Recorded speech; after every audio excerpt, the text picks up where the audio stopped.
All right, ladies and gentlemen, welcome once again to my channel. Welcome to another video.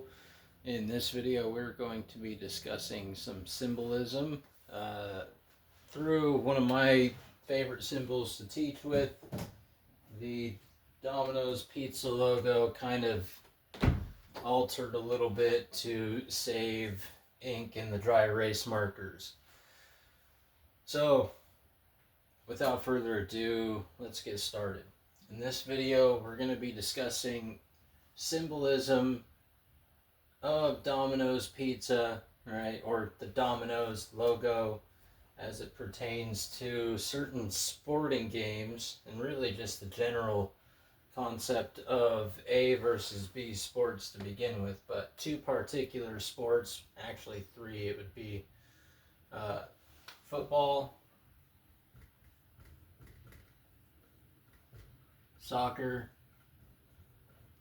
and hockey, but that also includes ping pong and tennis, badminton, and all those other ones, right? So you've got your team one, team two, right? And the goal of the game is to essentially score on the other person's end of the field. In football, it's called the end zone, right? The enemy end zone, right? Soccer, you're trying to score a goal at the other end of the field. Hockey, same thing. Ping pong, you're trying to get that ball over to the other side of that net or fence, right? Point being, you see this symbolism in a lot of different sports where ultimately it's like encroaching upon the enemy territory. I mean, even in football, you've got the ball trying to get that ball to the other end to score a goal. Soccer, over to the other end to score a goal. Hockey, over to the other end to score a goal. If they don't, it goes back and forth. Kind of symbolic of this whole spiritual warfare type thing, right? And that's part of why I'm bringing this up. Not to say that there isn't a spiritual battle, right? But point being is that a lot of the times we get caught up in the game and forget that it's a game and forget that life is supposed to be enjoyed, right? The game is a game. It's supposed to be fun. It's supposed to be enjoyed. You're supposed to have fun in the battle. If you're on the quote good side, you're supposed to have fun fighting against the bad side. If you're on the bad side, you're supposed to have fun fighting against the good side. But you'll see this symbolism where that ball, almost like it's kind of symbolic, where the ball, first off, it's ball, right? Northwest storm deity, symbolic of the sun, right?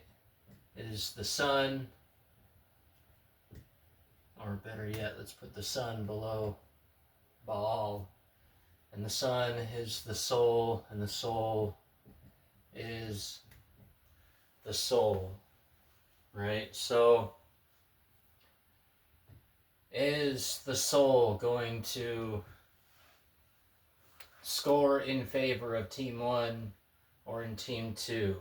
At the end of the game, where does the balance lie, right? Is it in favor of team one or team two? And that ultimately determines the winner and what happens throughout the rest of the season to an extent, right? But just something to think about, the symbolism that you'll see that's kind of subversive symbolism, but not even so much subversive. It's just kind of out there, and most people don't understand it. And so because they don't understand it, there's nothing that they can really do to change anything about it. And it's not to say that symbols are bad. I mean, all of my tattoos are symbolic, albeit every tattoo I got, to an extent, was an expression of vanity and an expression of love at the same time. You know, I can go over all my tattoos on a different video, but point being, the symbolism is everywhere, right? The magic of subversive symbolism and the effect on the conscious mind is everywhere.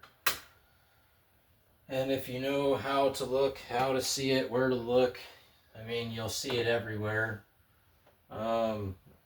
With that being said, it's very easy to get discouraged when looking at these things because you do begin to see it everywhere. And I mean, I know that I had a little bit of a problem in the past with acceptance, and it go through the stages of grief, you know, and come to that place of acceptance. But it typically begins with denial because, I mean, shoot, I had a hard time believing that there was just so much of this stuff out there. But doesn't mean that it's inherently bad or evil. A symbol's a symbol, right? A lot of people will get caught up in that and try and say that symbolism is evil, the occult is evil. The occult includes some evil, right? But the dark occult is not a representative of the entire occult. Just like how Catholic priests are not a representative of the entire Christian religion. You know, dark Masons aren't a representative of the entire organization of Freemasonry. And just because I make a mistake sometimes, and even some of the stuff I post, sometimes what I post is pure speculative nonsense. And just because I post some speculative nonsense every once in a while doesn't mean that I'm wrong about even half of what I talk about. You know, not coming at it from a place of ego, just kind of talking about it as a general logical perspective of how to analyze information. Because if we're going to base our judgment of information based on the fact that people have made mistakes in the past, considering nobody's perfect, then we might as well never believe anything anyone ever has to say, and never leave our house, never go anywhere, never do anything. You might as well just crumble up, you know. So it's important not to drift into rigid skepticism, but at the same time, don't be overly naive and just accept everything that everyone has to say is true, right? Do research, but don't automatically dismiss either, right? But that's about it for this one. More to come. Hope you guys liked it. I know I look different.